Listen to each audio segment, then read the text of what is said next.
Welcome into 4-Down territory. I am Nick Carboni, and I am joined by fellow WCNC sports reporter Ashley Stroehlein down there on the bottom left of your screen. And from Tampa, on the right side, we've got Justin Granit and Ryan Bass, and we are T-minus 24 hours away from this big Thursday night primetime matchup between division rivals Carolina and Tampa. It's going to be here in Charlotte, North Carolina tomorrow night. So we're going to take you through our thoughts on the game, the matchups, the big storylines. I heard we got a few, maybe a player or two that used to play for Tampa now here in Carolina. And we want you to chime in. We want you to comment on our Facebook pages here at WCNC and WTSP, on our YouTube channel, on Twitter, and however else you are getting us tonight. Thank you so much for joining us. Guys, thank you for joining us from Tampa. We're going to start with you, Justin and Ryan. How are the Bucs feeling coming into this game at Carolina? Both teams 0-1. Yeah, this is a big one for those Tampa Bay Bucs. The fans have already started the campaign, tank for Tua, because after those 3 interceptions in the opener against the 49ers, people are a little cold on Jameis Winston right now. Last time I checked, tank for Tua was copyrighted by the Miami Dolphins down south in Miami, Florida, because they're really tanking for Tua. As for the Bucs, look, the Bruce Arians era didn't get off to the start that everybody wanted. They need this game. They want this game. They want to silence the critics. And I think Jameis Winston wants to silence some critics too. So they want to win badly, and they want to beat that guy on the other side of the field in 93-year-old McCoy. Stro, you were in the locker room all week, or I guess on a short week with Carolina. How are they feeling coming off that loss to their week 1 opponent? Geez, I'm already blanking on it. It was Rams. Former NFC champs. I know. We want to forget around here. Stro, yeah, I was going to say, they're trying to forget about it too. You're not the only one here in Carolina. The mood, though, I think it went from angry to high energy, kind of feeling loose. So it went from that team that was really upset that that's how their week 1 matchup went to, okay, you know what? Let's shake it off. We've got this quick turnaround. It's actually not necessarily a bad thing. We get a few days to go out and re-show kind of who we want to be this season, and we get to do it in prime time nonetheless against a division rival. Yeah, loose locker room this week. I was a little surprised by that, but we'll get into that. So again, if you're at home, you're watching us on YouTube, Facebook, Twitter, however you're getting us, feel free to comment there. We'll try to answer some of your questions, respond to some of your comments, whether you're in Charlotte or you're in Tampa. So the way this is going to work, it's called 4-Down territory. We're going to go first through 4th downs. We're going to end with a prediction. I have to warn my cohort Stro that she's not a big fan of that, but she's usually dead on. So let's go first down. This is fill in the blank, and we're going to start with Tampa. Let's start with you, Justin. Fill in the blank. Jameis Winston's road woes. He's got 12 straight road losses as the Bucs quarterback is due to blank. Continue to make poor decisions. Right now, when it comes to Jameis Winston, it's all about how many turnovers, how many interceptions, and how many head-scratching plays. There was a lot of excuses coming from Bruce Arians after game 1 saying he's getting used to our new system. A lot of the receivers took bad routes. The last time I checked, when you have a running back going up against a future Hall of Famer and Richard Sherman, you don't throw the ball that way or it's going to lead to a pick 6. That's exactly what happened. It comes down to decision-making, and until he proves it, either at Ray J or on the road, you can't trust the guy. So right now, it's decision-making for Jameis Winston. Yeah, and I think I'll piggyback that off, Jay. I mean, there's one word, and it's turnovers. And it's not just interceptions. He's been pretty bad at fumbling the football, too. But specifically looking at those INTs, he's got 17 multi-interception games in his career, Jameis Winston does. When he broke into the league back in, 2012, he's now the most of throwing multi-interception games, passing Blake Bortles. Anytime you pass Blake Bortles on a list, and look, I'm a UCF alum, I love the guy, but anytime you pass him on a list, it's usually not very good. That's what it comes down to. He might end up where Bortles is at if he doesn't turn it around. I think he's in a pretty good situation. Bortles is in LA for a team that could win the Super Bowl this year. But look, it comes to turnovers. Jameis turns the football over way too much. And if they're going to win this game tomorrow in Charlotte, Jameis has to protect the football. It just comes down to doing it. By the way, Ash and Nick, we're about 2 minutes in. He already made a UCF reference. Go figure. Wow. National champs, get out of here. Okay. There you go, baby. Let's go. For a different day. Panthers is most against any opponent. Ashley, fill in the blank. Cam throwing 1 ball over 20 yards against the Rams is blank. I said false. Maybe not the word you're looking for, but I'm going to go with false on that one. I'm going to say he's going to come out. I don't think he really got to be who he wanted to be in game 1, especially after talking to him this week at his weekly press conference and whether or not that deep ball is still there. So I think he's going to say, hey, coach, I want to be a little bit more of myself. Let's give it a go and complete some passes. Yeah, he's in Norv Turner's ear. He accused Norv Turner of having Christian McCaffrey in fantasy last week, and that's why McCaffrey had 209 total yards. I'm going to say Norv Turner's a smart man then. Yeah, exactly. Who wouldn't? Cam throwing one ball over 20 yards versus the Rams is fine for now. Against the Rams, they got a pretty good secondary. I'm not sure how much, Cam was feeling it after not playing the preseason, except for a couple snaps and then an injury, plus leaving last season early and having a second shoulder surgery. They need to open things up a little bit more. But if I don't see, 4 or 5 deep balls attempted against the Bucs Thursday night, I'm definitely going to be concerned. Back to Tampa. Bruce Arians and Jameis Winston's relationship is blank. This is my favorite one, and I can't wait to hear what you guys have to say. Honestly, I mean, Nick, I think it runs deep. It really does. I mean, it goes back to Jameis's days when he was in high school in Alabama. I think they're really close, and you look, I think it takes time, right? In the first couple of games for a quarterback under Bruce Arians, they've lost. And I don't necessarily think that that's going to translate to what it's going to look like over the full season. So I think Bruce and Jameis are on the same page. I just think there were a couple of throws that Jameis made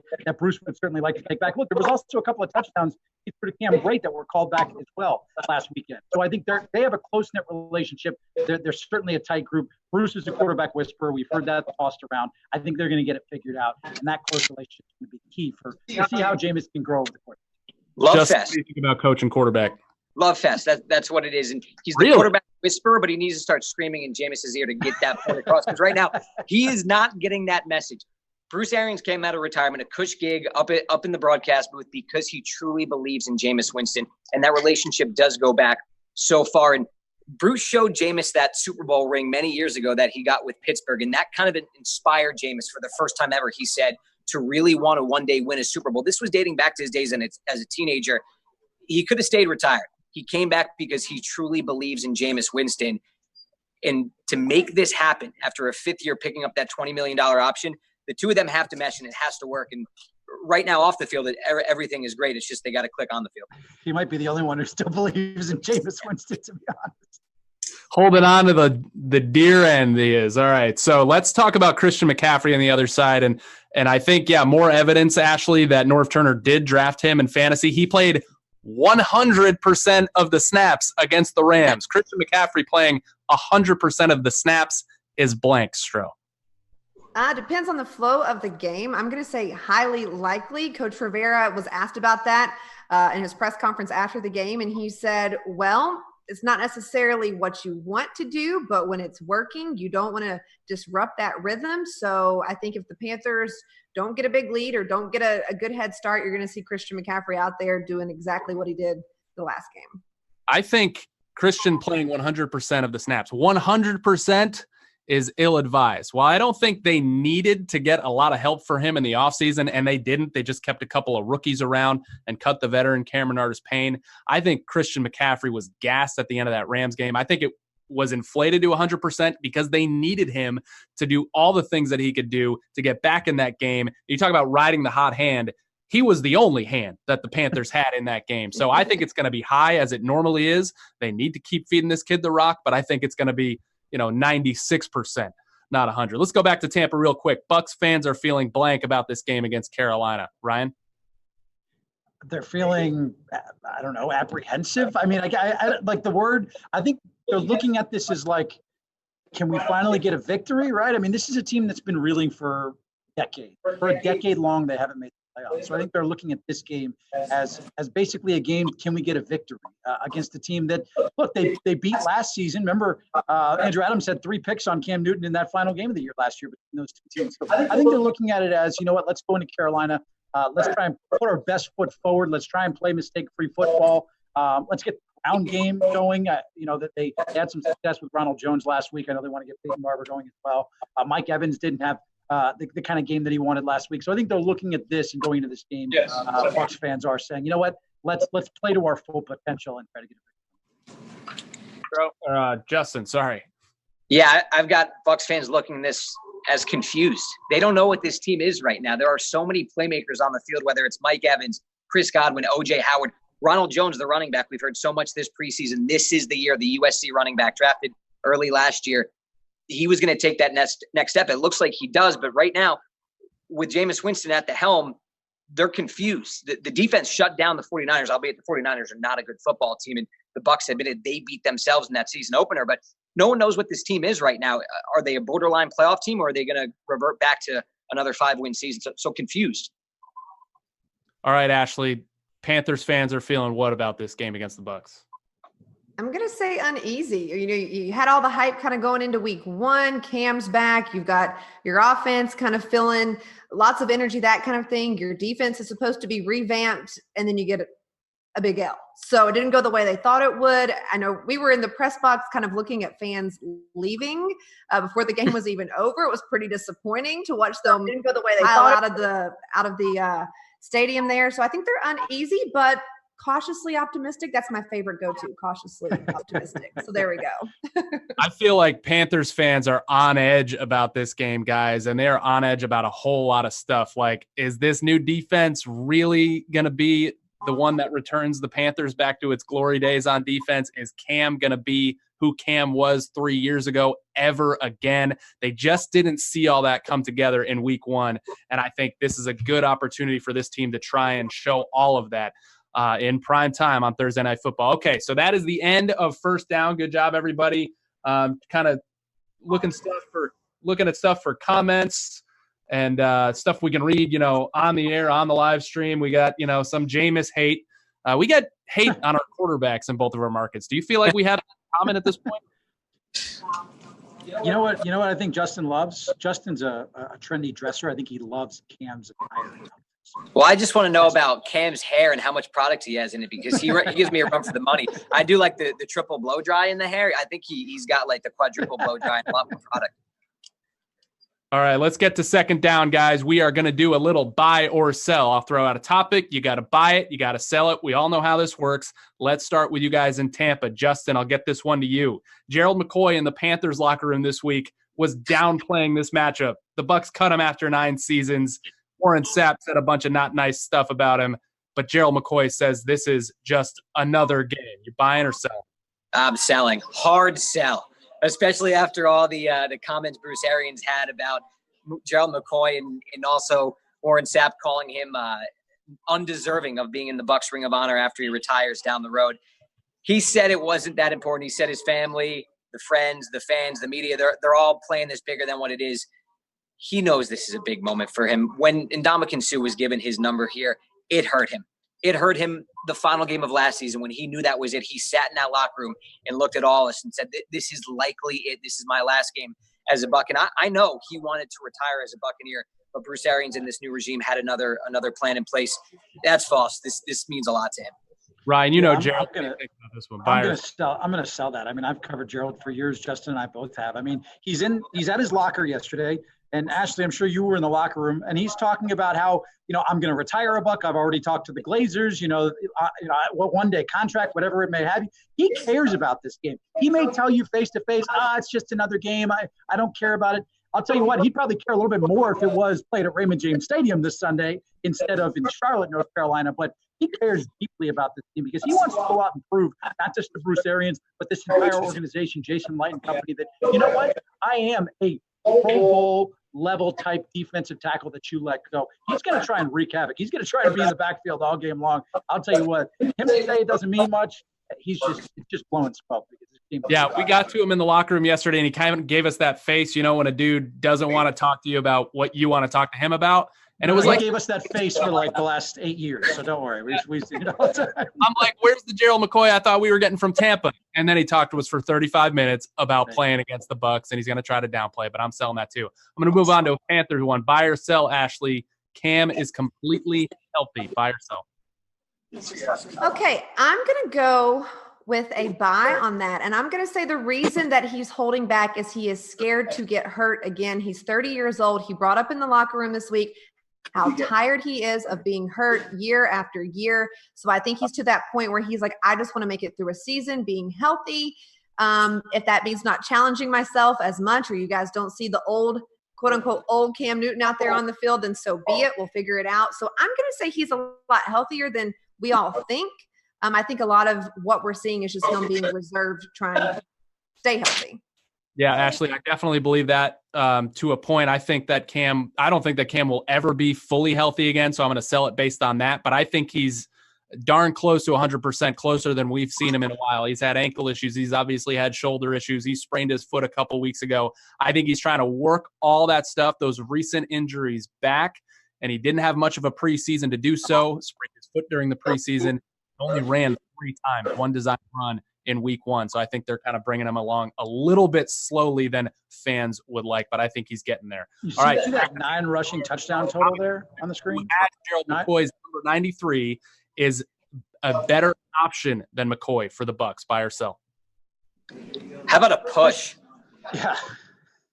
I mean, it's 2 very similar players, kind of past their prime at this point. The only difference I see between the two, and Bruce Arians brought this up as well, is the mean streak ensue for either the good or the bad, because a lot of it has been the bad. But here in Tampa, he's been really good. He doesn't say much, especially to the media. But at this point, he's kind of fallen in line and been the guy I think they were looking for. But in terms of production, I just don't see much of a difference between the two. I think for Bruce Arians, it came down to personality, and he needed a meaner guy in this locker room because there wasn't that edge on Gerald McCoy that necessarily I think BA was looking for. Ryan? Look, to me, I think you get the same out of each guy. I mean, the thing that with Gerald here, right? I think fans got a little tired of, there was always this stigma with Gerald that 1, he didn't play well in the 4th quarter. 2, as Justin mentioned, he didn't have that mean streak. And 3, they look at his numbers and his production. They're like, okay, is that really Hall of Famer type numbers? Remember, they're expecting Warren Sapp type numbers here at that position. That's not what you're getting. So I think when you swap Sue in for McCoy, I don't think you lose much. I think, as Justin mentioned, you got that mean streak with Sue. But I think he's out to prove as well that he's not the dirty player that everybody believes he is in the NFL. And he wants to show that he could be a Pro Bowl type defensive tackle as well, like we saw when he was in Miami. So I think both guys have a lot to prove, but I don't think you're losing much by inserting Sue and swapping McCoy. All right, Stro, before I get to you with your next buy or sell, got some comments coming in on YouTube. And we've got, will Cam ever be a running threat again? That is from Rusty. I'm going to say he will. I mean, I think it's always going to be part of his game. He's 30. I think it'll still be a part of his game in some way when he's 31, 32, 33, however long he's able to last in this league, because it is absolutely part of his edge, as he said many times before. He's never going to be that Aaron Rodgers, Drew Brees, Andrew Luck type. I think he needs that, not in the way he did in the first 5 years, but certainly more than the way he did in week 1 with 3 rushes. He's got 9 rushing touchdowns in his career against the Bucks. He's going to add 2 more in this game. Yeah, I think this is that primetime game. He always seems to get those legs underneath him just a little bit. So, Stro, back to the buy or sell. Thank you for the comment, Rusty. Thieves Avenue. For those who don't know, in Tampa, that's what that swaggy secondary in Carolina, that Super Bowl year, called itself, because they were taking the ball away a lot. Hasn't been that way since Josh Norman left. Ashley, Thieves Avenue is back after game 1. Buy or sell, or just in general this year? Yeah, I'm going to have to sell. I don't think Thieves Ave will ever be the Thieves Ave of 2015. It was just a special year. That group just bonded and meshed in a way that we haven't seen since. Do I think they're starting to get some of their quote unquote swag back? Sure. I think that they did mesh pretty well in game 1, but to me, Thieves Ave, it's always going to be Thieves Ave of 2015. I'm going to buy it. I got it right after that 2015 season, and I was like, Thieves Ave, the whole thing with Cam's the MVP. I need some of that to come back. And the reason I'm going to buy it is because I think they are going to get after the passer this year better than they did before, and that creates those back-end turnovers. And you know what? If James Bradbury is out there jumping routes and making picks, dude had 5 interceptions coming into this year, I think that shows that he's ready to make the next jump in his game. Love Dante Jackson on the other side, some center fielders back there in the safety position. I'm going to buy that Thieves Ave is back. Tampa, last one. Same old Jameis. Buy or sell. 3 picks last week. 2 went for score. You mentioned Thieves Avenue. Congratulations. You got a guy who's very giving to Thieves Avenue coming into Charlotte, North Carolina tomorrow night. I'm going to buy that the old Jameis here with the turnover. Look, they can talk all he wants. And we've talked a lot about this off the air here. But he needs to make the same mistakes. And there continues to be excuses for the mistakes. I think he's still a guy that's going to turn the football over and throw anywhere from 20 to 25 picks a season. That's just who Jameis is. He takes chances. Sometimes they're bad. Sometimes they're really good. We saw play with Mike Evans a few years ago where he chucked the ball up in the middle of the field and went down the field, and it was like a 56-yard gain. So I still think Jameis is going to be turnover prone. The issue is, can he rein it in the second half of games when they have a lead? Can he not make that critical turnover like he did Sunday against the 49ers when they were still within striking distance? That's going to be the difference. Justin, buy or sell? Same old Jameis. Buy, and high buy right there. It's until he proves he shows anything different. You see these games. You go pick in the first half, pick to Richard Sherman. Then all of a sudden he has a really nice drive capped off by Chris Godwin. It goes 11 drop plays, and he just looks like at times he can be that guy. He could be that Heisman Trophy winner, that national champion, that number 1 overall pick. But the regression is so much more significant than when he has those really good moments. 2 years ago, this team went 9-7. They looked like they were bound for the playoffs. And that was the point where you believed, okay, Jameis in his third year, he's really coming into his own. He's going to be that guy. And then last year was an absolute train wreck, whether it was the suspension for the allegations or the battle between him and Ryan Fitzpatrick. And remember, half of those guys in that locker room, specifically Deshaun Jackson, came out outwardly and backed Ryan Fitzpatrick. How many times do we have to learn about Ryan Fitzpatrick? He's not a good quarterback. Hey. Certain people tend to sway in his direction instead of Jameis last year. And I thought that spoke so much about the situation in that quarterback room that not everyone trusts Jameis Winston. And I don't think they trust him yet fully to this point either. So we're buying old Jameis. I wanted to buy Jameis, same old Jameis, but I guess you guys are out of stock. You guys are all buying it down. You bought all of it. By the way, Justin, that buy, you'd make a pretty good member of a boy band. Well, nice job. I thought he was already in one, but that's another live chat. We don't have time for that. We got to get to Ashley with a buy or sell. Last one for the Panthers and last one for second down. The Panthers have a number 1 wide receiver. Ashley, buy or sell? I'm going to sell it. At the moment, I haven't seen it. Do I think there's potential? The guy on the screen right there. Yeah, I think Curtis Samuel could bring the heat at number 1. DJ Moore, easy. He went to Maryland. Yeah, but week 1 was not too kind to him. Go ahead, Ashley. Oh, that's it. We'll end on that. Nick, what you think? All right, yeah, I'm going to sell it too for now. You know, Curtis Samuel and DJ Moore showed us in week 1 that they've still got a little bit of work to do.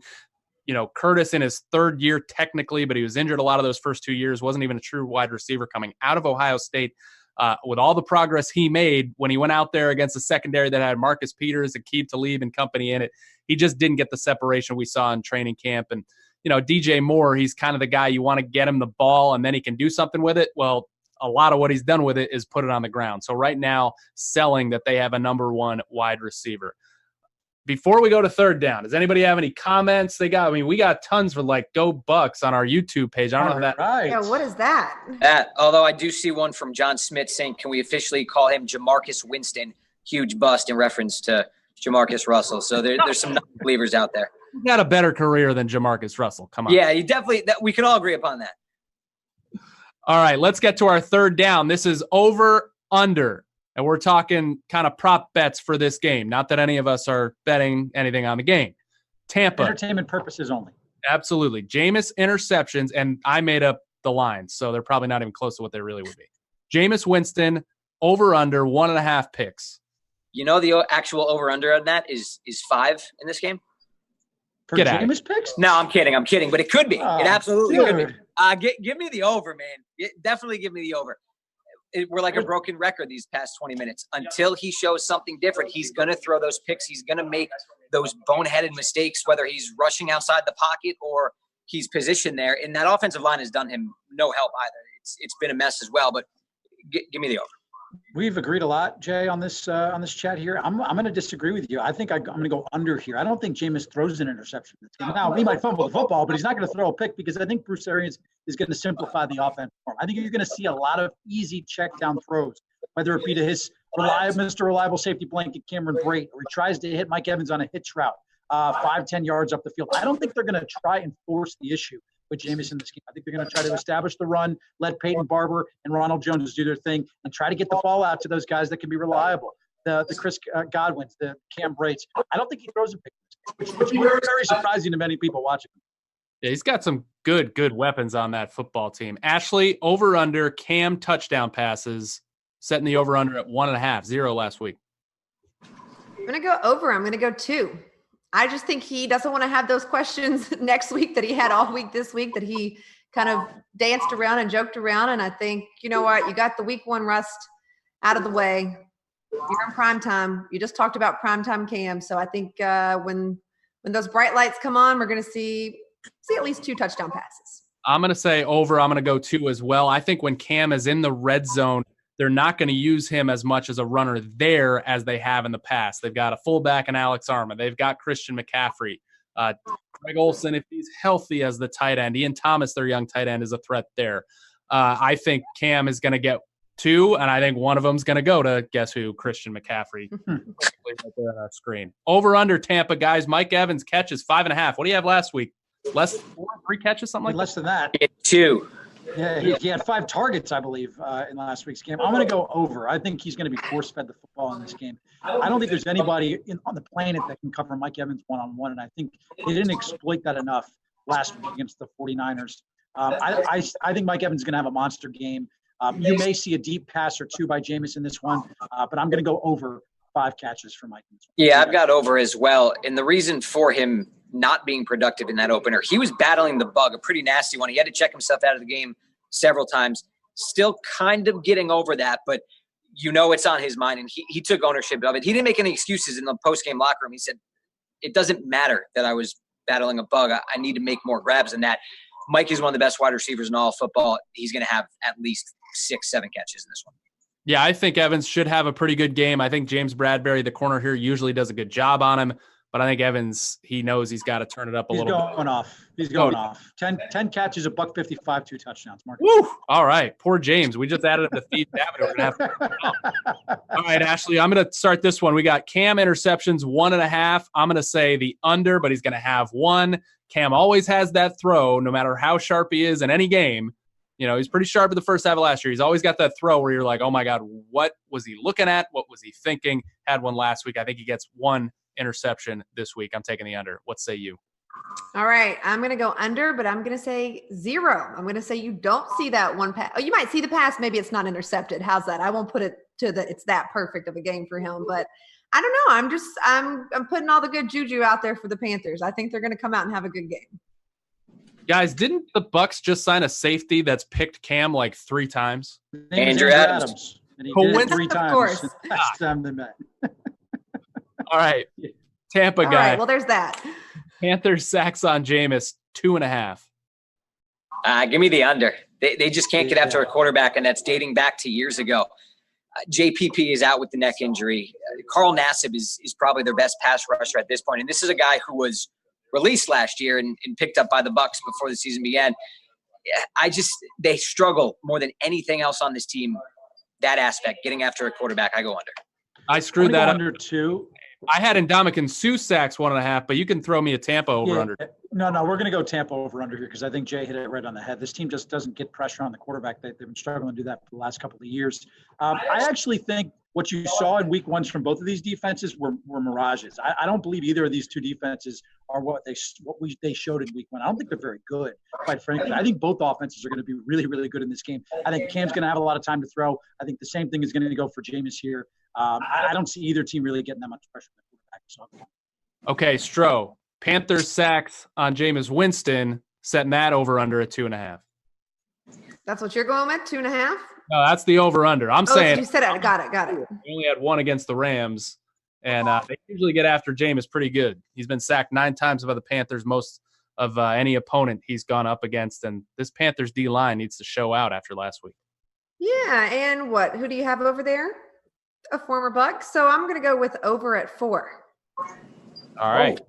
All right, that is the end of third down. So I'm going to check the comments a little bit. We just got, so I really appreciate people joining, commenting. Ask us anything you want. We got first NFL game ever, 61 years old tomorrow night. Have a great time. Wow. That's awesome.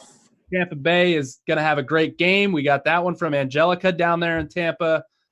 Picked a good first big division game. I think the Panthers would probably rather have it be the Bucs than the Saints, and Bucs would probably rather have it be the Panthers and the Saints. They just looked, they didn't look amazing, but man, they found a way to win that game the other night. So, we got some good stuff on here. Let's get to our fourth down. We're just going straight up. Who needs it more? So Tampa, tell me why Tampa needs this game more than Carolina. I don't know why Tampa would need it. Let me start here first, Jay, because I think the reason why Tampa would need it more is to prove that there's a new era of football here, that Dirk Cutter still isn't running this offense, that Bruce Arians is all he's hyped up to be, and that Jameis Winston has turned the corner. There's a lot of questions that needed to be answered that weren't answered in week 1 of the season. So I think Tampa needs this game in the sense of they need to prove that this is a different era of football for them. However, I don't think they get this game. I think they're going to fall to 0-2. I think the Panthers are going to have a field day in this game against the Bucs defense. So predictions, I don't know. We're going to give our predictions a little bit, but I think the Panthers are going to roll over the Bucs. Yeah, the Bucs need this one more because the schedule that looms ahead. They've got this one against the Panthers, and they have the Giants at home. Those are 2 winnable games. After that, we won't see that team in this city for 7 straight weeks. They have a so-called home game in London against these Panthers in the middle of that. But you go 7 weeks without seeing your own building, your own fans, that is a brutal stretch. And they didn't make excuses about it in the offseason, although I know a lot of them were not happy about what the NFL did with that schedule. You got to win this one, and you have to win against the Giants to go 2-1 because after that, it gets absolutely brutal. 7 straight against some really quality opponents. They got to make some work right now. Stro, you and I know the Panthers need this more. Why? Well, there's a whole book over here. No, but one kind of talking about the city aspect. I mean, I just think Charlotte thrives on what the Panthers are doing. The entire, whether you're a football fan or not, the entire energy of the city is affected about what happens right there at Bank of America Stadium on Sundays, in this case on a Thursday. I also think it's a big year for a lot of folks here in Carolina. Coach Rivera, Marty Herney, it's kind of like their last chance to prove why they should stay. And if you want to look down the road, Cam Newton's contract is up after the 2020 season. So he's kind of got a lot to prove these next few seasons. All right, so I'm going to say the Panthers need this win more, and I'm going to go with Manolo, who commented on Facebook, Carolina's on a huge losing streak. They need this more. Well, they lost 7 of 8 to close last season, so now with that Rams loss, they've lost 8 of 9.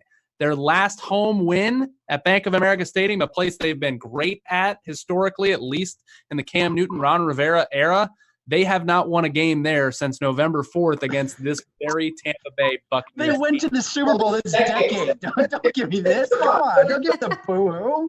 They haven't won at home. They need it more. They haven't won at home. Their fans are sad.